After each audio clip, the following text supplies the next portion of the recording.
Bismillahirrahmanirrahim. Kita lanjut kembali presentasi oleh siapa namanya, Bang? Oke, silahkan. Assalamualaikum warahmatullahi wabarakatuh. Waalaikumsalam warahmatullahi wabarakatuh. Saya akan menyampaikan makalah tentang peran masyarakat dalam usaha bela negara di Indonesia.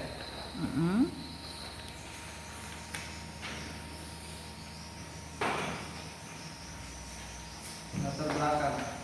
Bela negara merupakan sebuah semangat berarti berkorban demi tanah air, baik harta bahkan nyawa. Sekalipun berarti dikorbankan demi keutamaan negara kesatuan Republik Indonesia. Menurut kalian, dalam bela negara adalah tekad dan tindakan warga negara yang teratur, menyeluruh, terpadu dan berkelanjutan, yang dilandasi oleh kecintaan terhadap tanah air serta kesadaran hidup berbangsa dan bernegara. Bagi warga negara Indonesia, usaha membela negara dilandasi oleh kecintaan pada tanah air dan kesadaran berbangsa dan bernegara Indonesia, dengan keyakinan pada Pancasila sebagai dasar negara serta berpijak pada Undang-Undang Dasar 1945 sebagai landasan negara, mewujudkan usaha dan bela negara. Dalam konteks perjuangan bangsa merupakan kesiapan dan kerelaan setiap warga negara untuk berkorban demi mempertahankan kemerdekaan, kedaulatan negara, persatuan dan kesatuan negara bangsa Indonesia, keutamaan wilayah Nusantara dan jurisdiksi nasional serta nilai-nilai Pancasila dan Undang-Undang Dasar 1945. Semuanya itu merupakan kewajiban setiap warga negara yang hidup di bumi Indonesia, sebagaimana yang dikemaskan oleh Undang-Undang Dasar 1945 bahwa setiap warga negara berhak dan wajib ikut. Apa saja unsur bela negara? Sebutkan unsur bela negara. Tujuan untuk mengetahui apa saja unsur bela negara. Untuk mengetahui contoh bela negara, berupa menambah pengetahuan dan wawasan kita tentang peran masyarakat dalam usaha bela negara.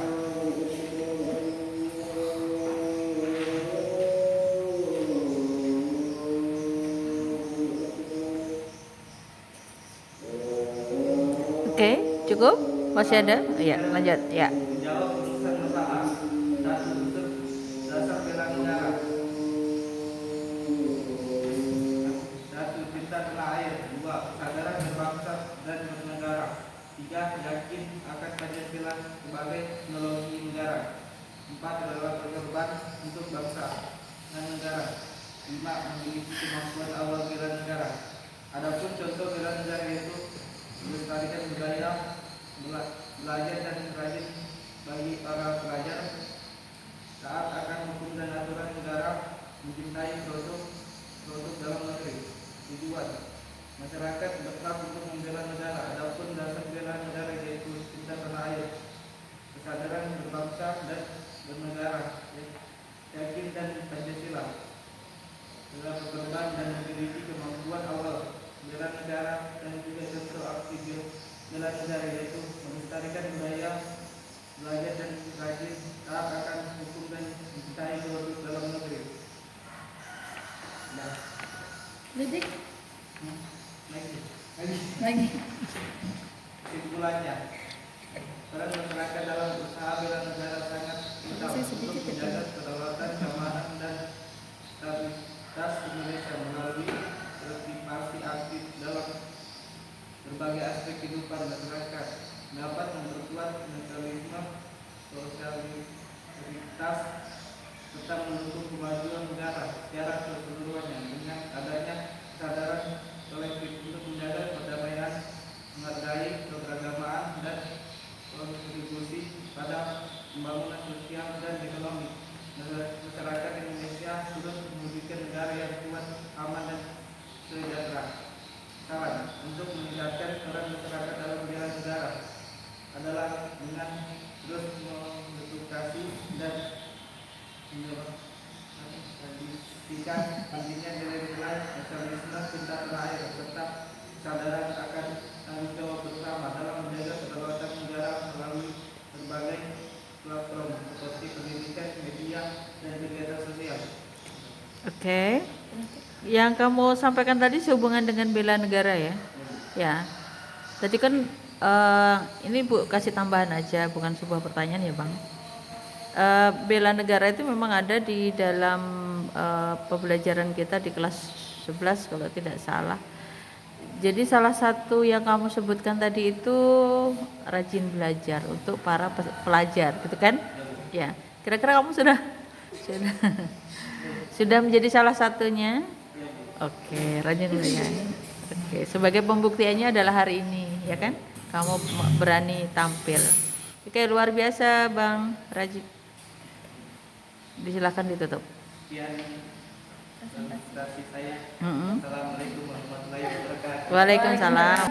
Oke, kita mendengarkan lagi dari Bang Ciwang atau Bang Rizwan dari 12 MIPA dengan materi dampak judi online. Keren loh ini.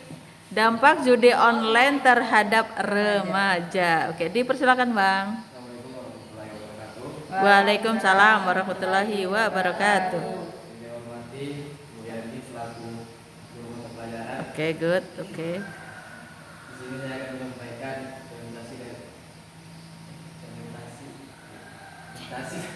presentasi tentang latar belakang Kasih nggak bisa kok baca tuh. perkembangan teknologi digital telah membawa dampak signifikan terhadap peningkatan jumlah remaja yang terlibat dalam judi online. Akses mudah dan cepat tanpa pengawasan memadai membuat remaja rentan terhadap kecanduan. Dampak negatif lainnya seperti gangguan psikologi, kerugian finansial, dan penurunan prestasi akademik. Untuk mengatasi masalah ini, para aktif keluarga, sekolah, dan pemerintah sangat penting dalam memberikan edukasi, pengawasan, serta kebijakan yang dapat membatasi penyebaran judi online kalangan remaja. Faktor apa itu judi online? Judi online merupakan bentuk perjudian yang dilakukan melalui internet dengan menggunakan perangkat digital seperti komputer, ponsel, atau tablet. Menurut Marlan dan Donovan 2005, judi adalah suatu aktivitas yang melibatkan taruhan uang atau benda berharga lainnya dengan harapan memperoleh keuntungan lebih besar berdasarkan hasil dari suatu permainan atau peristiwa tertentu. Dalam konteks digital, judi online mencakup berbagai jenis permainan seperti kasino online, taruhan olahraga, poker, dan lotre. Faktor Oh, ternyata itu bisa jadikan judi ya. keterlibatan remaja dalam judi online dipengaruhi oleh faktor individu seperti rasa ingin tahu, kurangnya kesadaran akan risiko, dan kontrol diri dari diri yang rendah. Faktor kedua seperti pengaruh teman sebaya dan kurangnya pengawasan orang tua juga berperan. Selain itu, paparan media dan juga memperburuk masalah ini. Oke. Dampak judi online pada remaja memiliki kecenderungan stres dan gangguan tidur secara psikologi, kerugian finansial dan utang secara ekonomi, serta penurunan prestasi akademik dan konflik keluarga secara sosial. Upaya pencegahan dan pengulangan judi online pada remaja melibatkan peran keluarga, sekolah, dan pemerintah. Keluarga perlu meningkatkan pengawasan dan komunikasi. Sekolah harus memberikan edukasi dan alternatif hiburan sekolah. Sementara pemerintahan harus memperketat regulasi dan memblokir situs judi dengan kesadaran dan tindakan cepat. Dampak negatif dapat Diminimalisir. Oke. Simpulan, perkembangan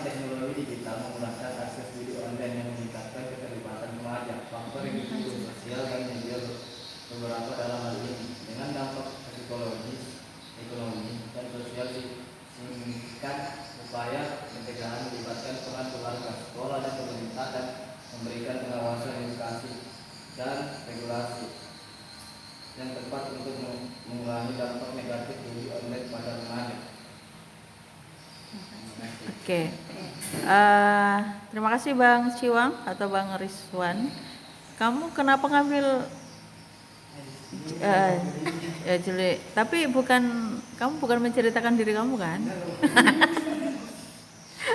Bukan, karena begini, judi online itu ternyata pengaruhnya luar biasa ya. Ini tadi Ibu baru memahami ini. Nah, ternyata permainan judi itu nih ada mencakup berbagai jenis. Ada permainan seperti kasino online, taruhan olahraga, poker, dan lotre. Ternyata taruhan olahraga itu juga bisa dijadikan judi ya, untuk orang-orang yang mau mencari keuntungan. Bola kita permain bola. Itu lawan tuh baru kita kayak memasang di sini. Oh, siapa yang menang nantinya gitu. Kita memilih. Oh, memilih. Oh, gitu. Jadi kalau punya gini. Misalnya kamu pilih regu A, ada yang regu A dan regu B. Kamu pilih regu A dengan ngasih taruhan berapa gitu. Oh, itu sering terjadi untuk bola di TV aja atau di asli seperti ini juga gitu, yang seperti permainan-permainan di kampung. Astagfirullahaladzim. Sering terjadi ya. Oke, luar biasa. Jadi yang kamu tulis ini memang kejadian kejadian di masyarakat ya, sehingga kamu menulis ini. Tapi luar biasa keberanian kamu untuk menulis judi online. Ibu, harapan Ibu sih ada manfaat buat kamu dan kamu tidak terjerumus ke dalam itu ya, karena luar biasa tuh ininya, sampai harus keluarga juga di ini kan dampaknya ya Allah seperti itu, kecanduan, stres, gangguan tidur, kemudian bahkan prestasi sekolah. Kalau itu yang terjadi pada anak sekolah maka prestasinya menurun. Jangan sampai seperti itu ya. Oke, karena Bang Rizwan masih panjang perjalanannya, dan ini tulisan Ibu anggap sebagai motivasi kamu untuk tidak melakukan itu ya. Oke, terima kasih Bang Siwang, luar biasa tulisannya. Silakan ditutup. Waalaikumsalam warahmatullahi wabarakatuh. Kita akan mendengarkan Pancasila dan Etika dalam Politik yang akan dibawakan oleh Tia Purnamasari. Dipersilahkan. Assalamualaikum warahmatullahi wabarakatuh. Waalaikumsalam warahmatullahi wabarakatuh. Di sini saya akan mempresentasikan hasil makalah saya yang berjudul Pancasila dan Etika dalam Politik. Oh, maaf. Latar belakang Pancasila sebagai dasar etika politik, karena Pancasila merupakan kumpulan nilai-nilai moral yang hidup dan menjadi sumber etika politik bangsa Indonesia. Etika politik Pancasila harus diamalkan dalam kehidupan politik oleh seluruh rakyat dan penguasa. Pancasila merupakan nilai dasar yang fundamental yang terpadu dalam kehidupan bermasyarakat, berbangsa, dan bernegara. Pancasila merupakan sumber segala sumber hukum. Pancasila merupakan satu-satunya sumber nilai yang berlaku di tanah air. Pancasila merupakan sumber etika politik yang harus mewarnai dan diamalkan dalam kehidupan politik bangsa Indonesia. Oke, next. Silakan. Rumusan masalah. Yang pertama, bagaimana cara mengatasi korupsi, kolusi, dan nepotisme. Yang kedua, bagaimana cara mengatasi ketidakadilan ekonomi. Manfaatnya, mengatur keseimbangan dalam pemisahan kekuasaan antara lembaga legislatif dan eksekutif, mendorong partisipasi masyarakat yang positif dalam politik, mewujudkan etika politik yang sehat, meminimalisir tindakan politik yang korupsi, nepotisme, dan kolusi, memberikan alat teoritis untuk mempertanyakan serta menjelaskan legitimasi politik secara bertanggung jawab. Oke, next. Tujuan. Yang pertama, mengatur kehidupan berpolitik agar dapat berjalan dengan baik dan lancar. Yang kedua, menghasilkan individu-individu serta institusi-institusi politik yang berkualitas.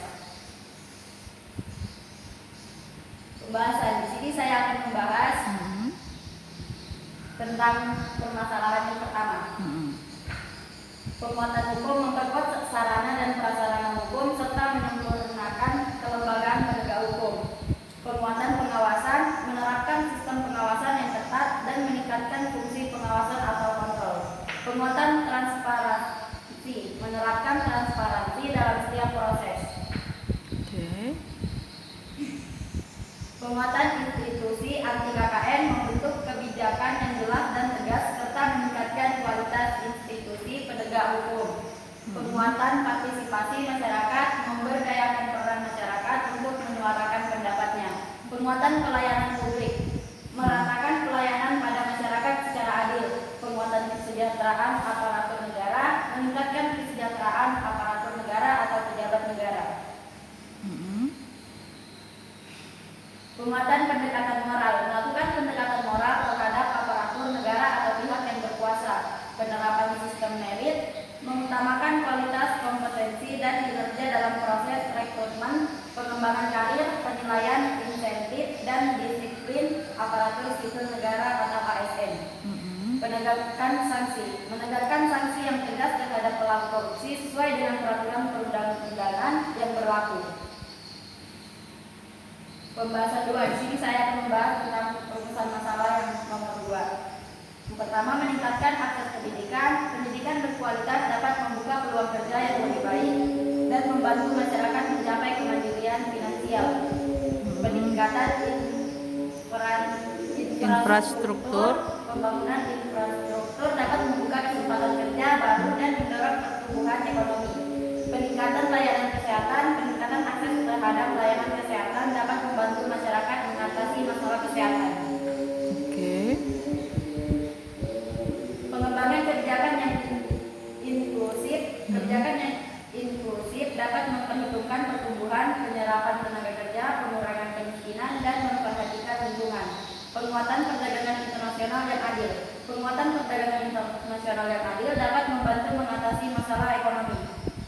Penetapan pajak kekayaan. Penetapan pajak kekayaan dapat menjadi sumber penerimaan baru bagi pemerintah dan pengurangan ketimpangan ekonomi. Program pemberdayaan ekonomi masyarakat. Program pemberdayaan ekonomi masyarakat dapat membantu mengatasi masalah kesenjangan sosial ekonomi. Penguatan kesadaran sosial. Kesadaran sosial dapat membantu mengubah paradigma masyarakat tentang kesenjangan ekonomi. Upaya-upaya ini dapat dilakukan melalui kolaborasi antara pemerintah, lembaga pendidikan, dan masyarakat sipil. Kesimpulannya, Pancasila dan etika politik memiliki kaitan yang sangat erat dalam konteks Indonesia. Pancasila sebagai dasar negara dan ideologi nasional memiliki peran penting dalam membentuk etika politik di Indonesia. Etika politik sendiri adalah cabang dari ilmu etika yang membahas tentang prinsip-prinsip moral yang mengatur perilaku dalam bidang politik. Dalam konteks etika politik, Pancasila berperan sebagai sumber nilai dan norma yang mengatur kegiatan politik di Indonesia. Oleh karena itu, penting untuk memahami dan menghayati nilai-nilai Pancasila dalam kehidupan berpolitik di Indonesia. Oke. Sarannya, Pancasila sebagai sistem etika politik dapat membantu para pemimpin mengambil keputusan yang adil dan bermoral. Etika politik Pancasila dapat membantu mewujudkan kesejahteraan masyarakat dan hidup damai. Etika politik Pancasila dapat membantu mengatasi tantangan-tantangan bangsa Indonesia seperti korupsi, ketidakadilan ekonomi, dan terorisme. Oke. Terima kasih untuk Tia. Tia, kamu menulis ini ada kendala, Tia? Ada sedikit. Kendalanya apa itu? Pertama itu yang kesimpulannya sedikit kok. Oh gitu. Terus kamu mengapa ambil judul ini? Biar maksudnya apa yang bisa kamu ambil dari pembelajarannya? Dengan judul Pancasila dan Etika dalam Politik. Itu kira-kira apa yang membuat kamu mengambil judul itu? Kira-kira apa? Oh, keren ya. Karena yes. Oke, kira-kira dalam yang kamu sampaikan tadi itu kan semuanya bagus tuh ya. Bagaimana proses penerapannya di dalam kehidupan sehari-hari, baik itu untuk publik ya, pemerintah, bahkan juga masyarakat. Kira-kira kamu sendiri nanti bisa menerapkan nggak tuh? Insya Allah. Jika kamu nanti menjadi seorang pejabat misalnya, bisa ya? Oh, oke, yes.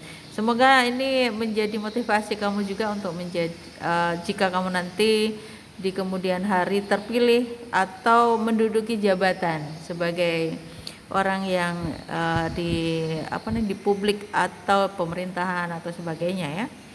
Karena setinggi apapun ilmu, sepandai apapun kita, kalau tidak ada etika, no ya. Jadi kita harus tetap menjunjung tinggi etika dalam hal apapun. Oke, luar biasa Tia yang disampaikan. Terima kasih. Silakan ditutup. Sekian presentasi dari saya. Assalamualaikum warahmatullahi wabarakatuh. Waalaikumsalam warahmatullahi wabarakatuh. Nilai-nilai Pancasila dalam kehidupan sehari-hari ini materi yang luar biasa yang akan dibawakan oleh Widya Amiruddin kelas 12 IPS. Dipersilahkan Nadia Widya. Assalamualaikum warahmatullahi wabarakatuh. Waalaikumsalam warahmatullahi wabarakatuh. Di sini saya akan menjelaskan tentang nilai-nilai Pancasila dalam kehidupan sehari-hari. Oke. Ibu operator. Biar saya, Bu. Oke, silakan. Perbuatannya, nilai-nilai Pancasila sangat erat kaitannya dengan karakter. Sebab nilai-nilai Pancasila bercermin dari jati diri masyarakat Indonesia yang mempunyai kekhasan dan kekhasan pribadi bangsa. Karakter inilah yang perlu diwariskan kepada generasi muda sebagai pedoman hidup yang mempunyai tujuan melestarikan kepribadian bangsa yang diambil dari nilai luhur bangsa Indonesia. Oke. Masalahnya satu, bagaimana internalisasi nilai-nilai Pancasila melalui mata pelajaran akidah akhlak kelas 8 di MTS Al-Karim Bengkulu Tengah. Dua, apa saja faktor pendukung dan faktor penghambat internalisasi nilai-nilai Pancasila melalui mata pelajaran akidah akhlak kelas 8 di MTS Al-Karim Bengkulu Tengah. Next. Wow. Kecil-kecil. Manfaatnya satu, manfaat teoritis. Penelitian ini diharapkan dapat dijadikan sebagai usaha untuk menanamkan nilai-nilai Pancasila dalam keilmuan pendidikan Islam, khususnya dalam mempelajari akidah akhlak kelas 8 di MTS Al-Karim Bengkulu Tengah. Dan diharapkan dapat menjadi bahan pembelajaran untuk meneliti selanjutnya.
sopan, patuh, saling menghormati, menyayangi dan menghargai. Adapun faktor pendukung dalam proses pembelajaran, internalisasi nilai Pancasila melalui mata pelajaran akidah akhlak pada siswa MTS Al-Karim Bengkulu Tengah, yaitu adanya kekompakan, kemajuan kerasaran,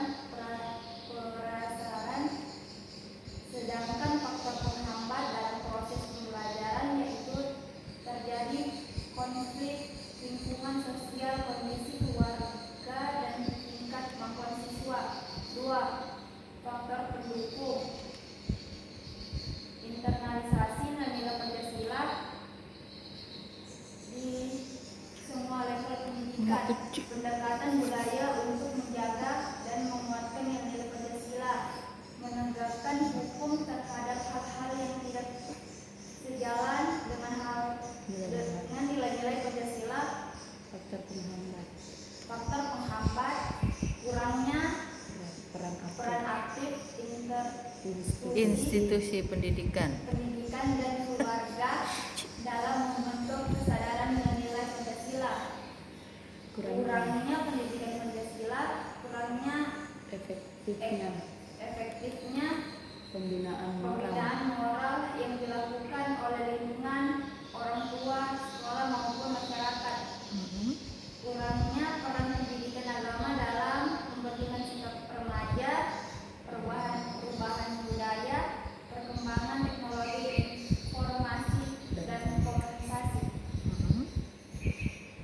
Kesimpulannya, penamaan dan penerapan nilai-nilai Penanaman. dan penerapan nilai Pancasila sangat penting dan diperlukan dalam pembentukan kepribadian generasi bangsa yang berkarakter, agar generasi dapat menghargai dan hidup dalam damai dan bermoral serta mampu bersaing dalam segala bidang. Sarannya, menjunjung tinggi hak asasi manusia, saling menghormati dan bekerjasama dengan penganut agama lain, tidak memaksa kehendak kepada orang lain, berani membela kebenaran dan keadilan, mengembangkan sikap tidak semena-mena terhadap orang lain, menjunjung tinggi nilai kemanusiaan, Gemar. melakukan kegiatan Kemanusiaan. Kegiatan manusia kemanusiaan beda. kepentingan bersama daripada kepentingan pribadi, mengambil keputusan secara musyawarah, memberikan suara. saat pemilihan umum. Oke. Yes. Terima kasih Neng Widya. Apa yang kamu rasakan setelah kamu selesai melaksanakan ini semua? Apa rasanya? Sudah lega ya? Sebelumnya waktu kamu dalam proses pengerjaan ini merasa berat gitu atau gimana? Iya, Bu. Beratnya apa? Apakah sulit untuk mencari materi yang cocok gitu? Materi gitu yang cocok ya. Sebenarnya materi kamu simpel sekali, nilai-nilai Pancasila dalam kehidupan sehari-hari. Nah, cuma yang ingin Ibu mengkoreksi bukan untuk ini ya. Nah, ini di dalam perumusan masalah misalnya nih kan, ini sebenarnya materinya simpel dan itu dalam kehidupan kita sehari. Kamu meneliti bagus sekali, maksudnya perilaku yang dilakukan setiap harinya gitu. Cuma sayangnya ini seandainya disebutkan misalnya ini ya, mata pelajaran akidah akhlak kelas 12 di SMAN 1 Tanjung Palas Timur. Wah, malah tambah keren kan? Misalnya kamu ganti di sekolah kita sendiri aja gitu. Jadi aktivitas apa yang kita lakukan dengan penuh hasil tulisanmu akan nyambung gitu kan dengan aktivitas teman-teman yang ada di sekolah sehubungan dengan nilai-nilai Pancasila itu gitu. Luar biasa, semoga apa ya pembelajaran kita hari ini, maksudnya tuh kamu dalam menulis makalah, kemudian presentasi, itu Bu harapkan ada manfaatnya di kemudian hari, kamu lebih berani ya, kemudian lebih kreatif, nah, berani bicara di depan umum gitu ya. Biar tidak grogi ya Tia ya. Oke, luar biasa. Terima kasih untuk Widya, silahkan ditutup. Sekian presentasi dari saya. Wassalamualaikum warahmatullahi wabarakatuh. Waalaikumsalam warahmatullahi wabarakatuh.